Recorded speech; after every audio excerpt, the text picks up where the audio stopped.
pretty Russian. Sneak preview of the finished article for you. Pretty advanced. Russian military. Is it going to invade? Of course it's not going to invade. I'm going to invade. Truck. You see, no, I'm not invading. Yeah, I am really invading. It's so Russian. Ta-da! It's not done yet. In the end, look at that. I went with green. Who knew? Not everybody wanted me to go with green. Maybe they were thinking about the darker military, typical military green. Maybe they weren't. Who knows? It's green anyway. Sorry. I'll show you that side because this has not been touched at all. So that's that's as I sprayed it. It was can't remember now. It was a RAL code. Green. Maybe I'll put that on screen if you're interested. Did find real gas in like this. It was a very faded green. This was much mintier and brighter once I'd sprayed it. But it's pretty close. I think particularly once I get the weathering on. I've just done a bit of dust on here so far. This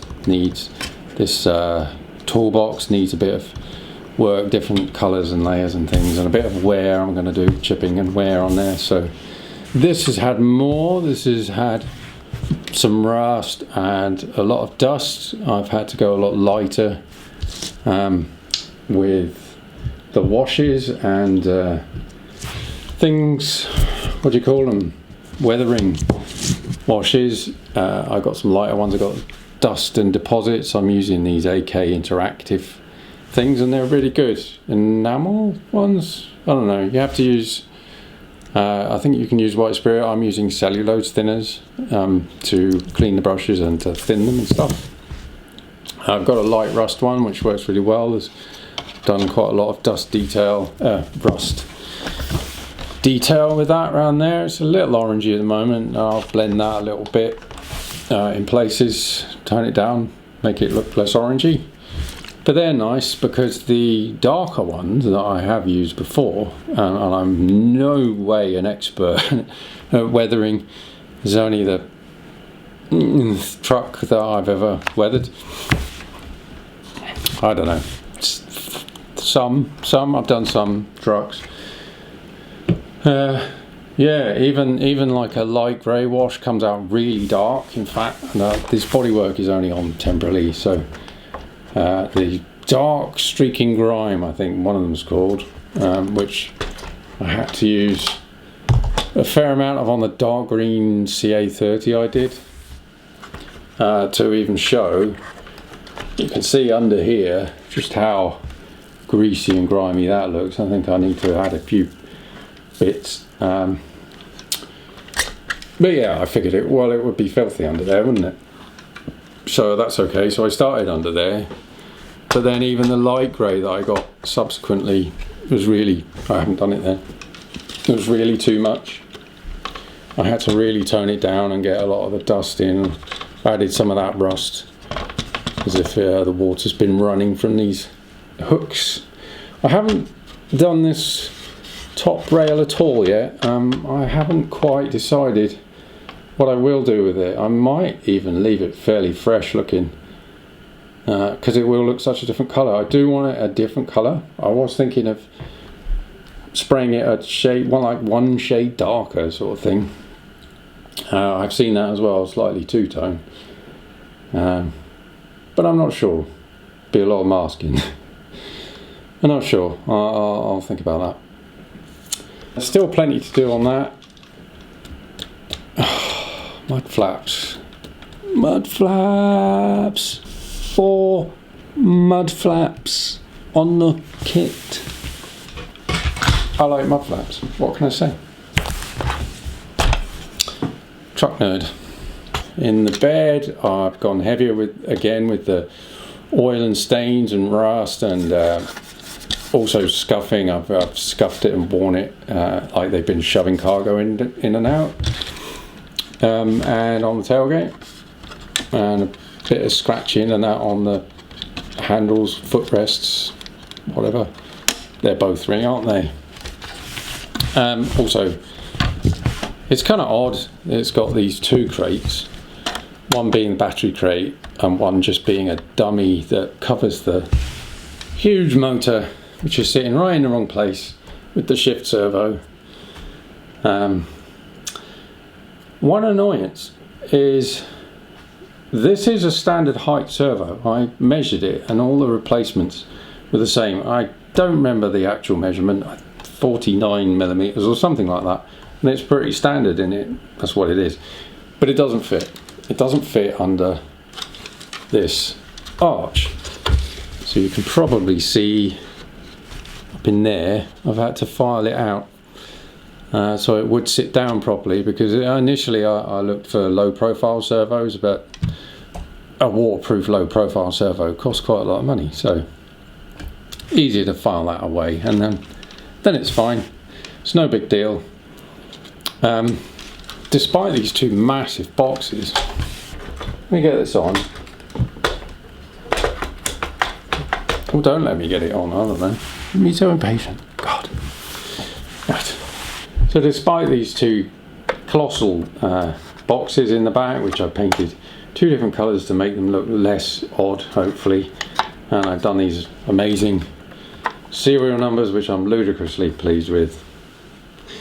Weird like that. There's nothing to hide your view of the servo and the motor from the top.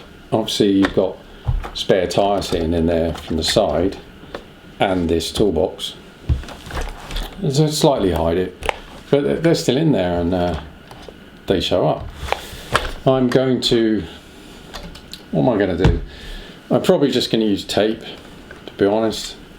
I don't want to overheat either. Well, this isn't going to overheat, that's going to be fine. I'll probably just put some black tape around that. I think I'll probably take the cross sticker off the engine motor, and then just do the top with black gaffer tape, I expect. Like I say, I don't want it to overheat, but should be alright. But then at least they'll just look like black boxes, they won't stand out. That's the idea. The wheels, I've done one. I run a load of rust around there. I didn't paint them black.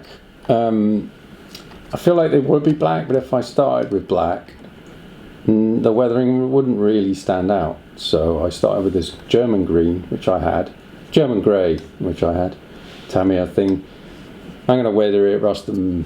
Hopefully they'll look faded. They're not going to look black, but hopefully they'll look in keeping and faded and rusty. Oh, and the cab. I've still got plenty to do to the cab before I'm ready to put all the lights in and the mirrors on and stuff like that. I've bought a couple of extra things for it. It doesn't come with a spotlight, which you do see on them quite a lot on here, and I like those spotlights.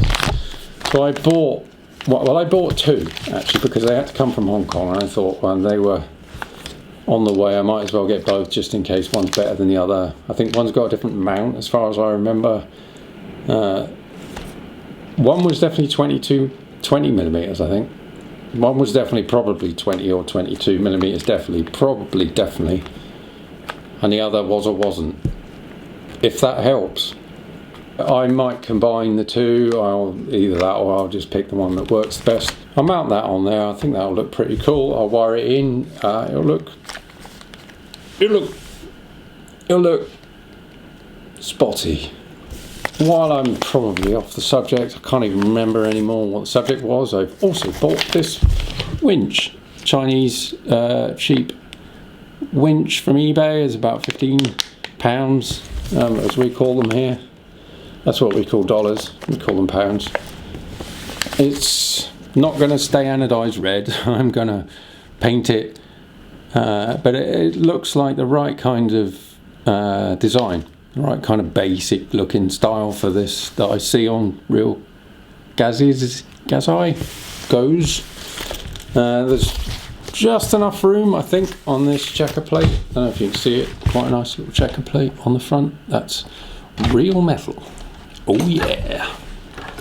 With how strongly the darker washes show up on this very pale green, I've only done the bottom part of the cab with them, like it's just sort of road grime that's got to it there. There's more on the bed side, because there is, and so around the bottom here and on the grille where the engine might have just blown out oil over the time, and a bit more on the back as well. The back of the cab, I figure that, you know, it's gonna, the sort of slipstream is gonna blow it all around there, and there's nothing gonna wash it off very easily. So yeah, the top is going to stay just sort of sandy and a bit rusty and generally very light. So one interesting thing is, like the real things, I think the cab will hinge. The cab's going to tip forward like this. I don't know where it stops because I haven't put the bolts in yet, but there are little stops for it, which will stop it at some angle or other. I don't know. Not very useful sort of scale, I suppose. While it's all falling apart, let's talk about Frank. This is Frank. I think he's from Call of Duty. I've had him a while, so I can't remember exactly how high he is, but I think this was a 6-inch figure, because originally I had this guy who was tragically injured. He stepped on a mine. He came round to mine, and then I cut his feet off, but he's just too small.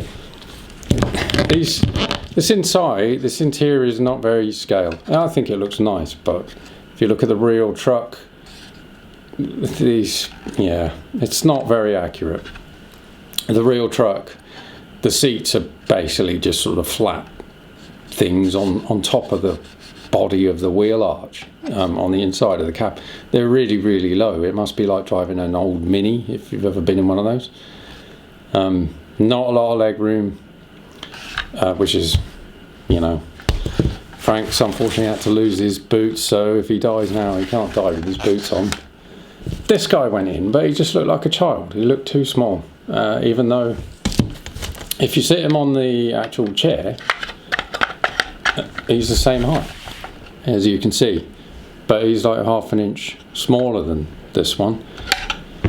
So I've had to chop the bottom of the chair out, and then I just plated over the 2 holes, you know, just to be neat, because normally you can see through there, you can see, and through this gap here under the chairs. So just so you can't see daylight through there, I've just plated over that with some black, what's that stuff called? Styrene. Still some detail to do in here and some very light weathering. I think I've got to finish the dials a little bit and do some sort of more coloured buttons, and yeah, a bit of wear. This red, I've seen some of these Gazodas goes with a sort of leather looking cover over this engine. It's a cover. I've done this interior slightly darker than the outside. This is cockpit green from Tamiya. It's just a bit darker. I figured like inside it wouldn't fade as much, as quickly as the paint on the outside. Thanks for watching.